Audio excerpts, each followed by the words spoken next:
Operation सिंदूर वास्तव में 22 अप्रैल 2025 को पहलगाम में हुए बर्बर आतंकी हमले के पीड़ितों को न्याय दिलाने के लिए लॉन्च किया गया था। इस कायराना हमले में 26 निर्दोष लोग मारे गए थे, जिनमें भारतीय और एक नेपाली नागरिक शामिल थे। आतंकियों ने पीड़ितों को उनके परिवारों के सामने बहुत करीब से सिर में गोली मारी थी और उनका धर्म पूछकर उनकी हत्या की गई थी। इस घटना से पूरे देश में आक्रोश फैल गया था और सरकार पर दोषियों को न्याय के कटघरे में लाने का भारी दबाव था। प्रधानमंत्री नरेंद्र मोदी ने इस हमले को कायराना कृत्य बताया था और यह संकल्प लिया था कि इस अपराध के परपेट्रेटर्स को बख्शा नहीं जाएगा। इसके बाद भारतीय सशस्त्र बलों ने एक जवाबी कार्रवाई की योजना बनाई, जिसका नाम ऑपरेशन सिंदूर रखा गया। ये ऑपरेशन 6 और 7 मई 2025 की दरमियानी रात को अंजाम दिया गया।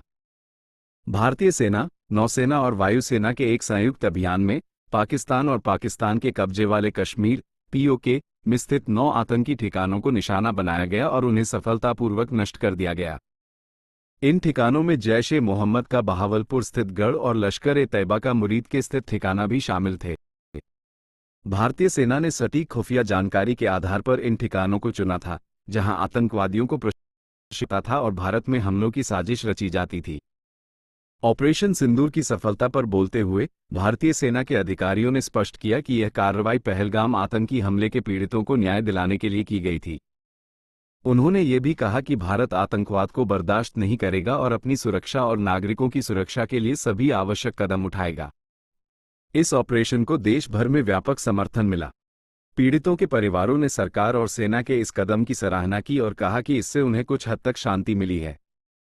राजनीतिक दलों और नागरिक समाज के सदस्यों ने भी इस कार्रवाई का समर्थन किया और आतंकवाद के खिलाफ लड़ाई में एकजुटता दिखाई। ऑपरेशन सिंदूर न केवल पहलगाम के पीड़ितों को न्याय दिलाने की दिशा में एक महत्वपूर्ण कदम है, बल्कि यह आतंकवादियों और उन्हें समर्थन देने वालों के लिए भी एक कड़ा संदेश है कि भारत अपनी संप्रभुता और नागरिकों की सुरक्षा की रक्षा करने में सक्षम है।